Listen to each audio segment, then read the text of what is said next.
In the darkness before dawn, the sea felt almost hollow, as if the Pacific itself were holding its breath. Deep inside USS England, soundman John Prock pressed his headphones tighter, chasing a faint pulse rising through 300 feet of black water.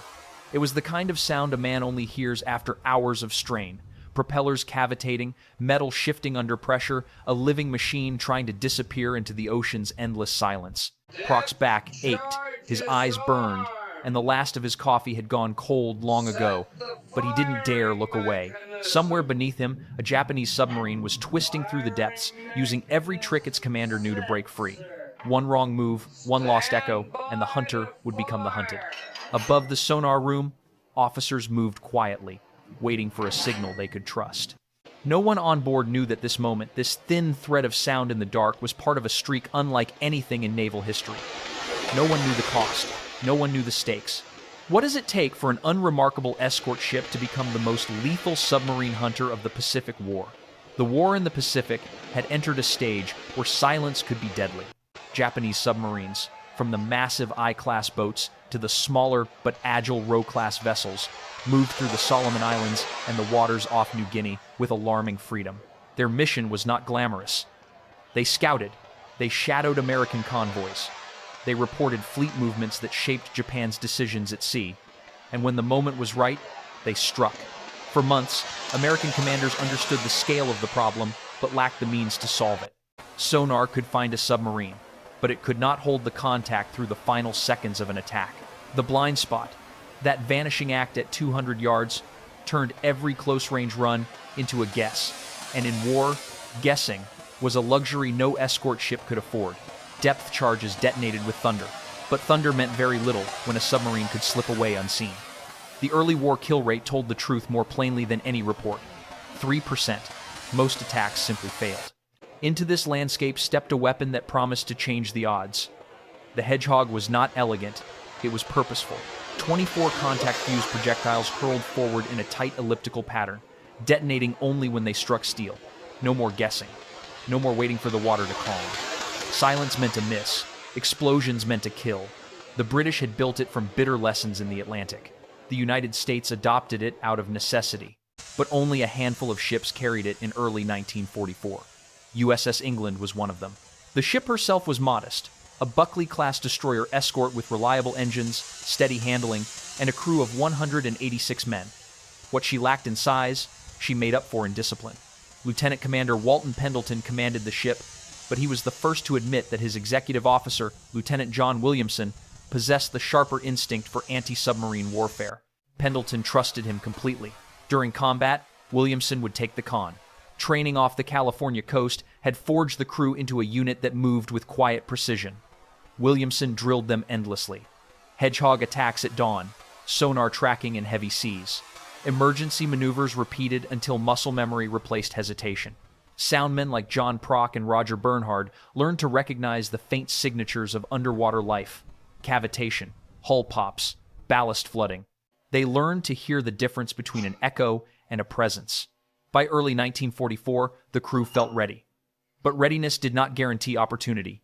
Their first months in the Pacific were spent escorting convoys in uneventful stretches of ocean, carrying out a mission vital but unremarkable.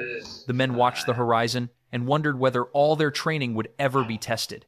The test arrived on the 18th of May, 1944. American codebreakers intercepted a message that changed everything. A Japanese submarine, I-16, was traveling to resupply garrisons near Bougainville. Its course and timing were laid bare. For the first time, USS England was being sent not to guard others, but to hunt. The hunt for I-16 began under a hard afternoon sun on the 19th of May, 1944. A patrol aircraft had spotted the submarine on the surface, and for the first time, USS England closed in not on a possibility, but on a certainty. Williamson reduced speed to steady the sonar picture. Prock tracked the contact 8 knots, 150 feet down steady, unaware. When the first Hedgehog salvo hit the water, the submarine reacted too late. A series of detonations rippled upward through the hull of the escort ship. 20 minutes later, oil and fragments surfaced. England had her first kill. It should have been an extraordinary moment. Instead, it became the opening act. 3 days later, in the pre-dawn darkness of May 22, radar aboard USS George caught another submarine on the surface. Row 106 tried to escape in a crash dive, pushing toward depths that strained her pressure hull. She twisted, turned, and clawed her way through the water, but England's sonar operators clung to the contact. Williamson recognized a rhythm, alternating turns, 40 seconds apart. When he aimed the second salvo ahead of the expected maneuver, the ocean answered with a violent, unmistakable detonation. Row 106 never resurfaced, but the pattern of contact, evasion, and kill intensified with Row 104 on May 23. This submarine commander was experienced, deliberate, measured. For 2 hours, Raby and George made repeated attacks. Every one failed. The water churned with turbulence from depth charges and Hedgehog splashes. The submarine refused to be cornered. When England arrived, Williamson changed the geometry of the hunt. Instead of chasing the submarine's wake, he positioned the ship ahead of its projected course and waited. Row 104 emerged from the depths at the worst possible moment, driving straight into the elliptical pattern of 24 descending projectiles. The explosions came in a cluster, sharp and final. 3 submarines in as many days. Word spread like a current across the Pacific Fleet, but the most dangerous test had yet to come. Before dawn, on May 24, Prock detected another contact, Row 116. This commander, unlike the others, fought back with intent. The submarine fishtailed to break the sonar beam. It shifted depth in rapid bursts. It transmitted loud, interfering pulses to create a wall of false echoes. For the first time, the ocean seemed to fight on the enemy's side. Prock strained to separate truth from noise. Williamson made run after run, adjusting for the chaos, until a final salvo triggered a small cluster of explosions. Not the sharp thunder of a catastrophic kill, but the grinding collapse of a wounded hull flooding in the dark. Hours later, oil and fragments drifted to the surface. 4 submarines in 5 days.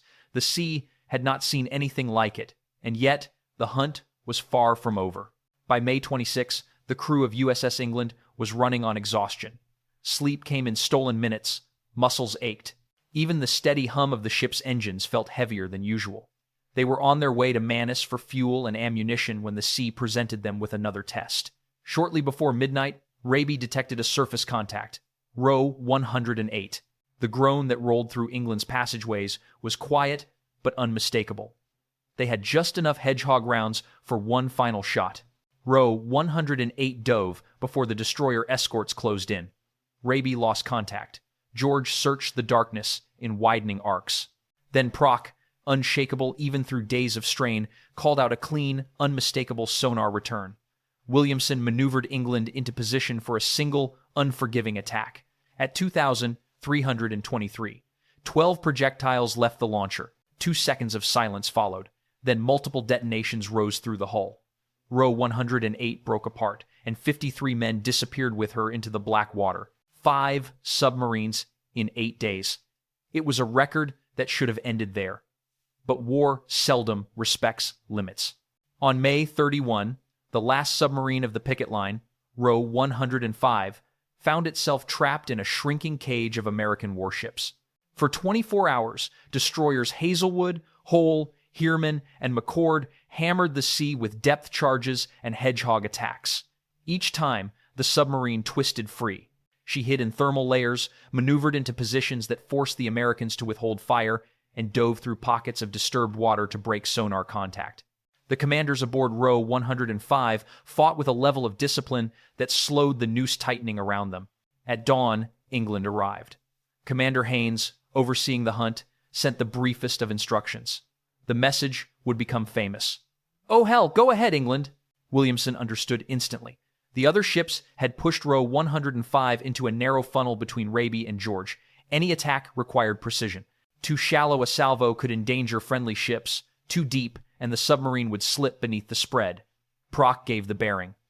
Bernhard confirmed the depth trace. The room fell silent. At 0729, the Hedgehog launcher fired. 6 to 10 detonations answered moments later, followed by a deep, rolling explosion that seemed to lift the ocean itself.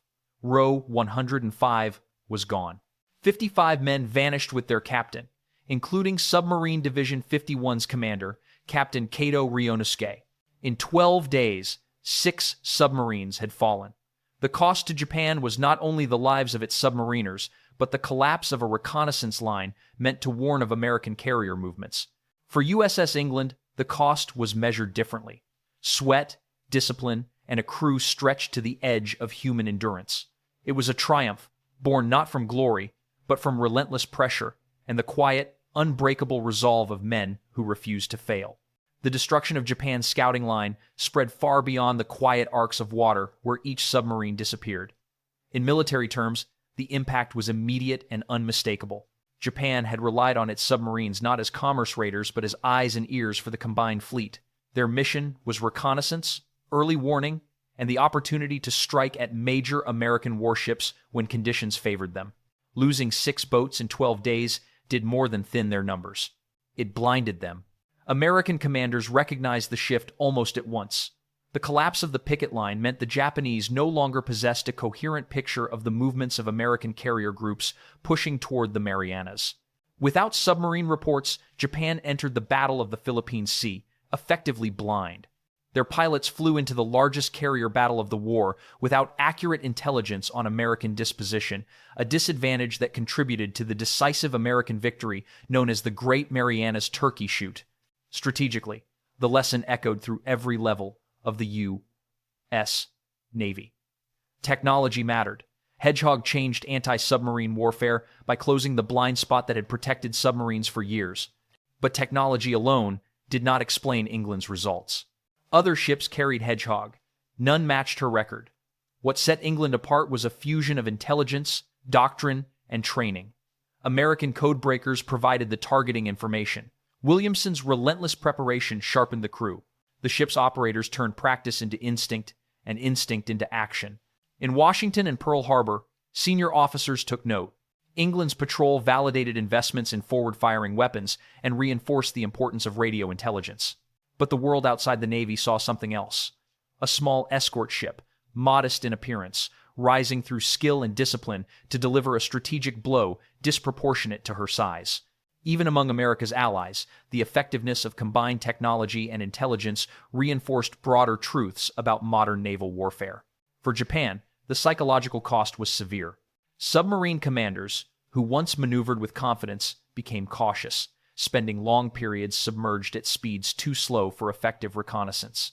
They knew that a new threat existed in the Pacific, even if they did not yet understand its nature. Fear of the unknown can be as crippling as the weapon itself.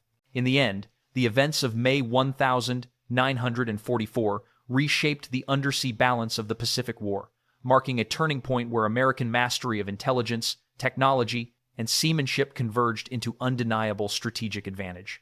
When the last echoes of the May patrol faded, USS England returned to Manus not as a ship changed by victory, but as one marked by the quiet weight of what had been done. 6 submarines had vanished beneath the Pacific, each carrying crews whose stories ended in silence. The men aboard England understood that success in war often leaves little room for triumph. It leaves only the certainty that someone else will live because you did your job. The legacy of those 12 days lies not in statistics, but in the clarity of the lessons they revealed. War is shaped by technology, but defined by people. The Hedgehog gave England a way to strike, intelligence gave her the ability to find her targets, but training and discipline turned possibility into certainty. In the darkness of the sonar room, in the narrow spaces of the bridge, in the rhythm of the engineering plant, the ship's crew proved that preparation is the real backbone of survival. That truth followed England long after the patrol, even when she was struck by a kamikaze off Okinawa in 1945, losing 37 of her own. The same spirit carried her home under her own power. It is easy to measure a ship by her victories. Harder, but more honest, to measure her by the resolve of the men who refused to abandon her. History did not preserve USS England. She was scrapped in 1946, her steel recycled like hundreds of wartime vessels. Yet her name endures because she embodied a principle as old as naval warfare itself. Courage amplified by skill can alter the course of a campaign. The Pacific War turned on many hinges, but for a brief moment in May 1944, the hinge was a single destroyer escort and the men who served aboard her. The battle may be over, but its lessons still speak. What do you see in the story of USS England? The power of training, the cost of war, or the enduring responsibility carried by those who face danger so others do not. Share your thoughts in the comments. And if you value these journeys into the past, consider subscribing. The history of our world is still being written, one story at a time.